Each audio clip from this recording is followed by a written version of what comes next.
Item ಯಾವುದೇ ಇರಲಿ try ಮಾಡಿ ಆಚಿ ಚಿಕನ್ ಮಸಾಲಾ. ಕಾಂಗ್ರೆಸ್ ಬಿಜೆಪಿಯ ಮಧ್ಯೆ ನಾರಿ ಶಕ್ತಿ ವಾಗ್ಯುದ್ಧ ಮುಂದುವರೆದಿದೆ. ಪ್ರಧಾನಿ ಮೋದಿಗೆ ಡಿಸಿಎಂ ಡಿಕೆ ಶಿವಕುಮಾರ್ ತಿರುಗೇಟನ್ನ ನೀಡಿದ್ದಾರೆ. ಸೋಲುತ್ತೆ ಅಂತ ಗೊತ್ತಿದ್ರೂ ಕೂಡ ಮಹಿಳಾ ಮೀಸಲಾತಿ ಬಿಲ್ ಅನ್ನ ತಂದ್ರು.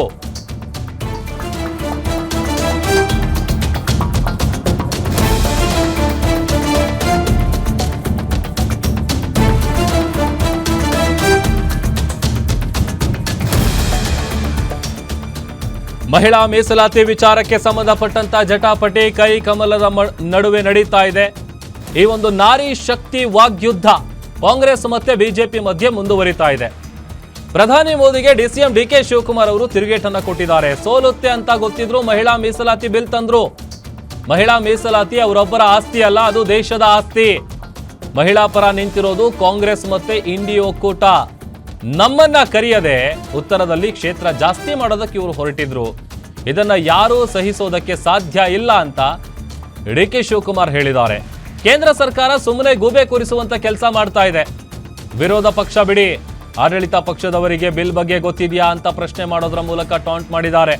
ಚರ್ಚೆ ಮಾಡದೆ ಬಿಲ್ ಜಾರಿಗೊಳಿಸೋದಕ್ಕೆ ಹೊರಟಿದ್ದು ಯಾಕೆ? ಜನಗಣತಿ ಮಾಹಿತಿ ಇಲ್ಲದೆ ಡಿಲಿಮಿಟೇಷನ್ ಮಾಡ್ತಿರೋದು ಯಾಕೆ? ಇದರಿಂದ ಹಿಂದುಳಿದ ಅಲ್ಪಸಂಖ್ಯಾತ ವರ್ಗಕ್ಕೆ ಅನ್ಯಾಯ ಆಗಲ್ವಾ ಅಂತ ಇತ್ತ ಬೆಂಗಳೂರಲ್ಲಿ ಸಚಿವ ಪ್ರಿಯಾಂಕ್ ಖರ್ಗೆ ಅವರು ಕೂಡ ವಾಗ್ದಾಳಿಯನ್ನ ನಡೆಸಿದ್ದಾರೆ. ನೋಡ್ರಿ, ಕಾಂಗ್ರೆಸ್ ಅವ್ರ ಮೇಲೆ ಮಹಿಳಾ ವಿರೋಧಿ ಅವರು ಇದನ್ನ ಬಿಲ್ಲು ಸೋಲ್ತದೆ ಅಂತ ಗೊತ್ತಿದ್ರು ಕೂಡ ತಂದಿದ್ರು. ಯಾರತ್ರ ನಾವು ಪ್ರಜಾಪ್ರಭುತ್ವದಲ್ಲಿ ನಾವೆಲ್ಲ ಪ್ರತಿನಿಧಿಗಳಲ್ವಾ, ನಮ್ಮ ಪಾರ್ಟಿಯವರಲ್ಲ. ಅವರು ಗೆದ್ದಿಲ್ವ, 240 ಜನ ಗೆದ್ದಿಲ್ವ? ಅವರು ಕರೆದು ಮಾತಾಡಬೇಕಾಯ್ತು. ಯಾಕೆ ಮಾತಾಡಿಲ್ಲ, ಏನು ಮಾಡ್ತಾ ಇದೀವಿ, ಏನು ಅಂತ ಹೇಳಬೇಕಾಯ್ತು. ಇದೆಲ್ಲ ಚರ್ಚೆ ಮಾಡಿ, ಇದು ಅವರೊಬ್ಬರ ಆಸ್ತಿ ಅಲ್ಲ, ಮಹಿಳಾ ದೇಶದ ಆಸ್ತಿ. ನಾವು ಸೋನಿಯಾ ಗಾಂಧಿ ಅವರು ಇದನ್ನು ರಾಜ್ಯಸಭೆಯಲ್ಲಿ ಪಾಸ್ ಮಾಡಿದ್ದು. ನಮ್ಮ ರಾಜೀವ್ ಗಾಂಧಿ ಅವರು 50% ಕೊಟ್ಟಿದ್ರು ಲೋಕಲ್ ಬಾಡೀಸಲ್ಲಿ. ಇವತ್ತು ಕೂಡ ನಾವು ಒಪ್ಕೊಳ್ತೀವಿ. ಬಟ್ ನಮ್ಮನ್ನೇನು ಕರೆದು ಮಾಡದೆ ಕ್ಷೇತ್ರಗಳೆಲ್ಲ ಕಟ್ ಮಾಡಿ ಬರೀ ಉತ್ತರ ಭಾರತ ಜಾಸ್ತಿ ಮಾಡಿಕೊಂಡು ದಕ್ಷಿಣ ಭಾರತ ಕಡಿಮೆ ಮಾಡಿ ಕೊಟ್ಟಿದ್ರಲ್ಲ, ಇದನ್ನು ಯಾರು ಕೂಡ ಸಹಿಸಲಿಕ್ಕೆ ಸಾಧ್ಯ ಇಲ್ಲ. ಏನು ರಾಹುಲ್ ಗಾಂಧಿ ಅವರು, ಮಲ್ಲಿಕಾರ್ಜುನ್ ಖರ್ಗೆ ಅವರು ಮತ್ತು ಎಲ್ಲ ನಮ್ಮ ದಕ್ಷಿಣ ಭಾರತದ ಇದು ಚೀಫ್ ಮಿನಿಸ್ಟರ್ಗಳು ಏನು ಇದನ್ನು ಪ್ರತಿಭಟನೆ ಮಾಡಿದ್ದಾರೆ, ಹೋರಾಟ ಮಾಡಿದ್ದಾರೆ, ಅದಕ್ಕೆ ಸಿಕ್ಕಂಥ ಪ್ರಜಾಪ್ರಭುತ್ವಕ್ಕೆ ಸಿಕ್ಕಂಥ ಒಂದು ದೊಡ್ಡ ಜಯ. ಏನು ಅವಮಾನ ನಮ್ಗೆಲ್ಲ ಆಗಿರೋದು ನಾವೇ ಹೆಣ್ಮಕ್ಳ ಪರವಾಗಿ ನಿಂತಿರೋರು ಕಾಂಗ್ರೆಸ್ ಪಾರ್ಟಿ ಮತ್ತು ಇಂಡಿಯಾ ಗ್ರೂಪ್. ನಿಜವಾಗ್ಲೂ ಕಾಳಜಿ ಇದ್ದಿದ್ರೆ ಸೆನ್ಸಸ್ ಮುಗಿಸ್ರಿ. ಏನು ಅರ್ಜೆಂಟ್ ಏನಿದೆ ನಿಮ್ಮದು? 2029 13 ವರ್ಷ ಇತ್ತು ನಿಮಗೆ ಸೆನ್ಸಸ್ ಮಾಡೋಕ್ಕೆ. ಎಷ್ಟು? 13 ವರ್ಷ. 13 ವರ್ಷದಲ್ಲಿ ಏನು ಮಾಡ್ತಾಯಿದ್ರಿ ನೀವು? ಯಾಕೆ ಮಾಡಿಲ್ಲ? 2021 ಆಗಬೇಕಾಗಿರುವಂಥ ಸೆನ್ಸಸ್ಸನ್ನು ನೀವು ಯಾಕೆ ಮುಂದೂಡಿದ್ರಿ? ತರಾತುರಿನಲ್ಲಿ ಇವಾಗ ಯಾಕೆ ಮಾಡ್ತಾಯಿದ್ದೀರಿ?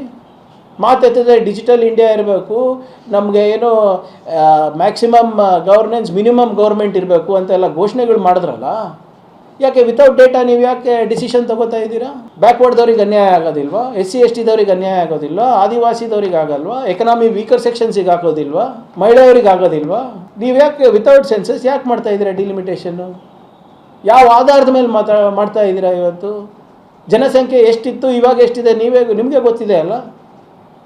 ಯಾವ ರೀತಿ ಮೈಗ್ರೇಷನ್ನು ಜಾಸ್ತಿ ಆಗಿದೆ, ಯಾವ ರೀತಿ ಅರ್ಬನೈಸೇಷನ್ ಜಾಸ್ತಿ ಆಗಿದೆ, ಅವೆಲ್ಲ ಡೇಟಾ ಬೇಡವಾ? ಡೇಟಾ ಬೇಸ್ಡ್ ಡಿಸಿಷನ್ಸ್ ಮಾತ್ರ ನಾನು ತಗೋತೀನಿ ಅಂತ ಪ್ರಧಾನಮಂತ್ರಿಯವರು ಮನ್ ಕಿ ಬಾತ್ನಲ್ಲಿ ಹೇಳ್ತಾರೆ. ಆದರೆ ಅವರ ಮಾತಿನಲ್ಲಿ ಮತ್ತು ನಡೆಯಲ್ಲಿ ವ್ಯತ್ಯಾಸ ಇದೆ ಅಲ್ಲ.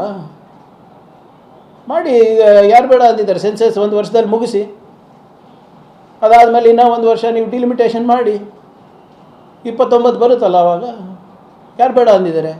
Will support, we are supporting. It is constitutional mandate ಇದ್ದರೆ ಮಾಡೋಣ ಅಂತ ಎಲ್ಲರೂ ಸೇರಿ ಮಾಡೋಣ. ಆದರೆ ಹಿಂಗೆ ನೀವು ಯಾಕಂದರೆ ಈಗ ಜನರು ಸ್ವಲ್ಪ ಎಚ್ಚೆತ್ಕೊಂಡು ಬಿಟ್ಟಿದ್ದಾರೆ. ಈ 10 ವರ್ಷದಲ್ಲಿ 13 ವರ್ಷದಲ್ಲಿ ಆರ್ಥಿಕ ಪರಿಸ್ಥಿತಿ, ಸಾಮಾಜಿಕ ಪರಿಸ್ಥಿತಿ ಏನಾಗಿದೆ, ಮಹಿಳೆಯರಿರ್ಬೋದು, ಸಾರ್ವಜನಿಕರದ್ದು ಇರ್ಬೋದು, ದೇಶದ್ದಿರ್ಬೋದು, ದೇಶದ ಆರ್ಥಿಕ ಪರಿಸ್ಥಿತಿ ಇರ್ಬೋದು, ವಿದೇಶಾಂಗ ನೀತಿ ಇರೋದು ಎಕ್ಸ್ಪೋಸ್ ಆಗಿದ್ದಾರೆ ಮೋದಿಯವರು. ಅದಕ್ಕೆ ಅವರು ಇದೆಲ್ಲ ಮಾಡಿಬಿಟ್ರೆ ಡಿಲಿಮಿಟೇಷನ್ನಲ್ಲಿ ಅವ್ರ ಪರವಾಗಾದರೆ ಮುಂದೆ ನಡೀತದೆ ಅಂತ, ಇನ್ನೂ 10 ವರ್ಷ ನಡೀತದೆ ಅವ್ರ ಗಾಡಿ ಅಂತ. ಅದು it is unconstitutional. Congress will not stand for it, nor the India bloc will stand for it. ಭಾಳ ಸ್ಪಷ್ಟವಾಗಿ ಹೇಳಿದ್ದೇವೆ. ನೀವು Congress the most cunning party is BJP. They don't respect women and the philosophy or ideology in which they believe it is horrible. They themselves say Sudras and women should not be respected, and women should be kept away from any political power, even economic power, or even in any activities. And such people are talking that Congress is against. And Congress itself, when Motilal Nehruji was there, they passed the resolution. After that, Nehruji's report was there. After that, Sarojini Naidu was our first president lady. So we are, and our party is led by powerful ladies like Indira Gandhi ji, like Sonia Gandhi ji, and earlier Sarojini Naidu ji. Many people, even our party itself is founded by a lady.